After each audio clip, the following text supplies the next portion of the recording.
بسم الله الرحمن الرحيم الحمد لله رب العالمين وأصلي وأسلم على النبي المبعوث رحمة للعالمين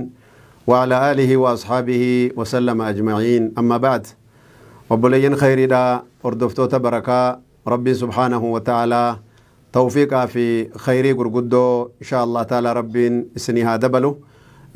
الراسقا وان ببريدا سنقمت جيسو وان ببريدا haajaa gartee hawaasni keenya itti qaburra waan akkaan barbaachiftuu taate keessatti jiruu keenyaa fi hayaata keenya duniyaatii fi hayaata keenya aakhiraatiif illee nu barbaachiftu waliin laaluu barbaanna insha Allahu ta'ala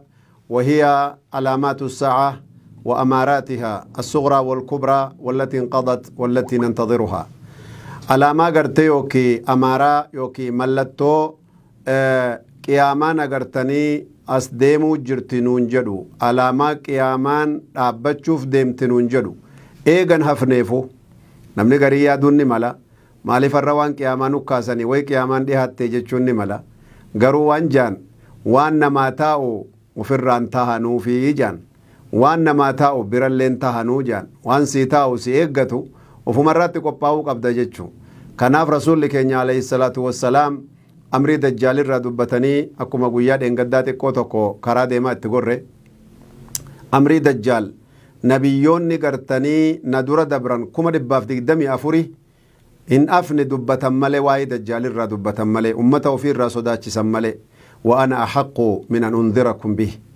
irraa isin sodaachisuuf isin dinniinuuf isin qopheessuuf anatutti haqaa jiran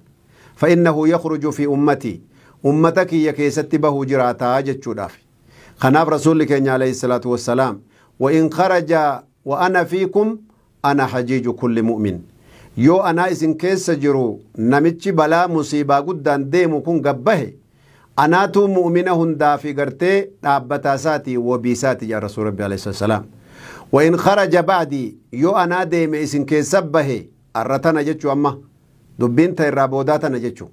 أنا إسن برا ديم يو خبأ تاتي فكل مؤمن حجيج نفسه مؤمن شفتنو إساء قبيسو قبا إساء تغرتني وفر فالمتشو قبا إساء دجال درر أبتشو أكاتا شري ساجلا نجا اتباهو قبا قباتشو قبا جان خنال فجرو تيني برارفون انتهو جتشاتو مادا خنتنو كاسي مالف دجال علامة قيامان أبتو قرقودو كيسا ببكمتو سني مالف حديث رسولك كيسات عليه الصلاة والسلام علامة قيامة كودن دبت الرسول كينيا عليه الصلاة والسلام الرجل قدو إسيد الرا حاجة جهات رباتو جرجتشو يو تكون إسي الرجال قبدي أكغرتي حبيلي مرماج التيتي يجتشو شر جتتو ما ياتي وبا يروتو كتير أمتي يجتشو لغرتي خناف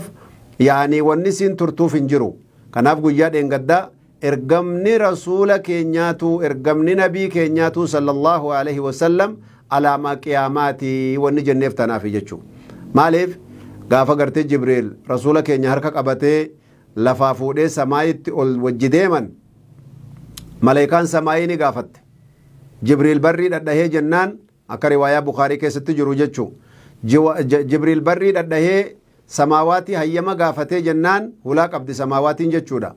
وقسانا قرتني دوبا مالي يا جبريلو ati gartee hayyaman gaafattu arra maaltu jira waytu si waliin jira jaaniin naam jaaniin eenyu si wajji jira jennaan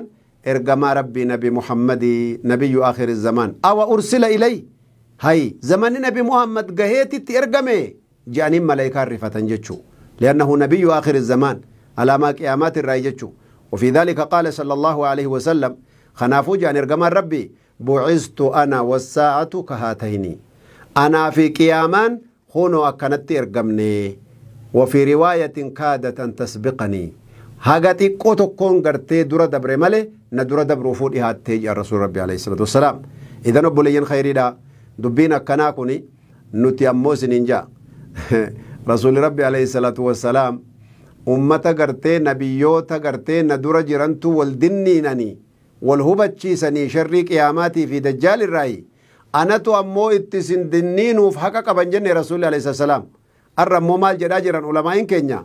إيغا أمتكم أفلب أفريتي في غرتي أفرتمي لما فأما جل قبني كارغو ينسى دي أفري يجو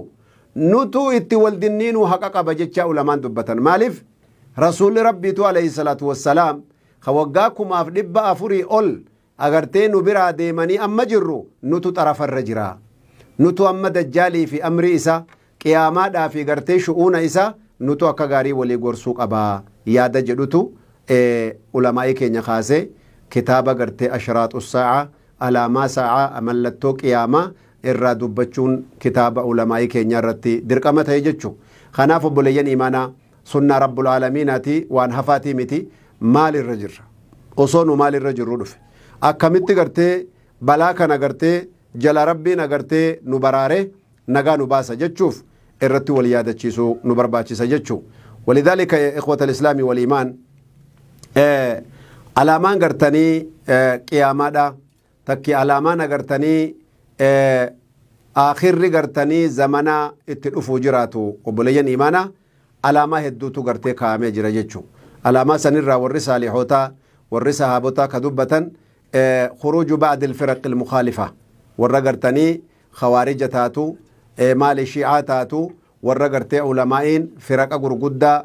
ummata gartee muhammad keessatti argamanurraa alaamaa qiyaamaati jechuun zamanuma sahaabaa sana jalqabdee turte jechuu fi ayyaami annabiyyi sallallahu alaihi wasallam wa sahabatihi wa min haa'ulaa'i firaqul khawaarij warra gartanii khawaarija jedhamu ammaan tana gartanii biyya adda addaa keessatti haala hedduudhaan socho'aa jiranu kana وقد أخبر عنهم النبي صلى الله عليه وسلم إرجما ربي اللي ردبتني جرن حديث قرتني إمام البخاري في مسلم عبد الله بن مسعود الرنوباسي رضي الله عنهم وأرضاهم الردبة كيستي يخرج آخر الزمان به جراتا قوم جمعان تقو به جراتا أحداث الأسنان خأمرين إساني إجولي شبابا فكاتا إجولي قرتي دردرة كفكاتا جتشو garuu sanii wajjin mallattoo kana qabadha sufahaa'ul ahlaami ka aqliin isaanii akkaan darre aqliin isaanii khafiifa waa mazzananii waa dubbachuu osoo hin beeyne ka darbatanii namarra buusan ka xiqqaaf guddaa gargar hin beeyne ka waan silaa namni wallaalaan jedhu aalimaan jedhanu warra akkanaa kana gabbahu jiraata yaqra'uuna alqur'aana ka qur'aana qara'anu jedhan rasuul rabbi alayhi salaam yoo isin achi ilaaltan qur'aana qara'uu jirani laakinna alqur'aana laa yujaawizu hanaajirahum bargartee ceekuu isaanii bira hun dabru ceekuu isaanii yookiin maal jedhe hanaajira jechuun qoma isaanii yookaan liqimsaa isaanii bira hin dabru hanaajira jechuun liqimsaasii kana jechuun kanaaf agartanii duuba obboleeyyan imaanaa rasuuli rabbi alayhi salaatu wassalaam hadiisa kana keessatti laa yujaawizu taraaqiihim jechuutu jira tarquwaa jechuun immoo lafee qomaa dhuftee asii walit geessu kana tarquwaa jedhamti hanaajira yoo taate liqimsa lallaafaa olii kana jechuu yaquuluuna min qawli khayri albariyya meelaala dubbitan jecha rasuula rabbii afaaniin qaraati jirattiin quraanallee akkana qaraati yamruquuna min addiini kamaa yamruqu sahmu min arramiyya bar diinii keessaa mulqatanii utaalanii akka xiyyi gartee afaan agartanii wanni irraa utaalutti jechuu xiyya gartee akkana dhaabbatu san yoo haada asitti hidhanii asirraa qabanii darbatan xiyyi afaan kanarra jirtiimi funyoon asitti hidhamee jiru kun jechuu xiyya kana gartanii shat uggu godhu darbatee asii akka xiyyitii kanatti dabarsa jechuu qawsiirraa utaalti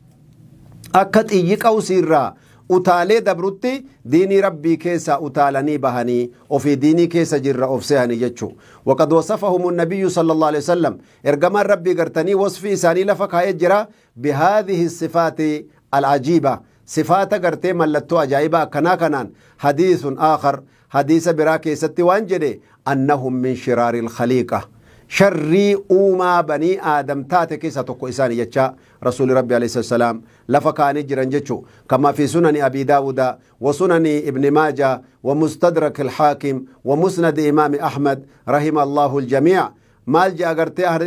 hadiisa anas ibni maalik radia allahu anhu argitanii dubbate keessatti jechuu qaala sala allahu alayhi wasalam rasuuli rabbi maal jean سيكون في أمتي أمتك يكيستي تهوف جراتا اختلاف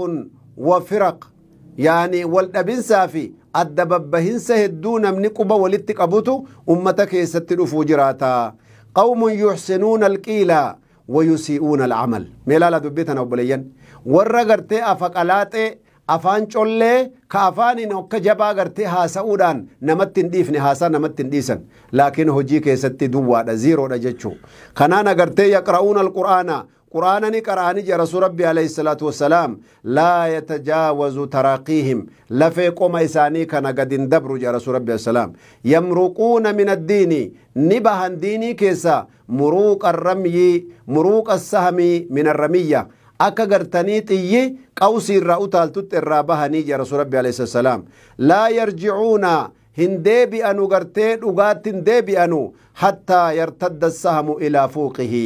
haga gartanii yaani xiyyi darbatame sun ofumaan deebi'ee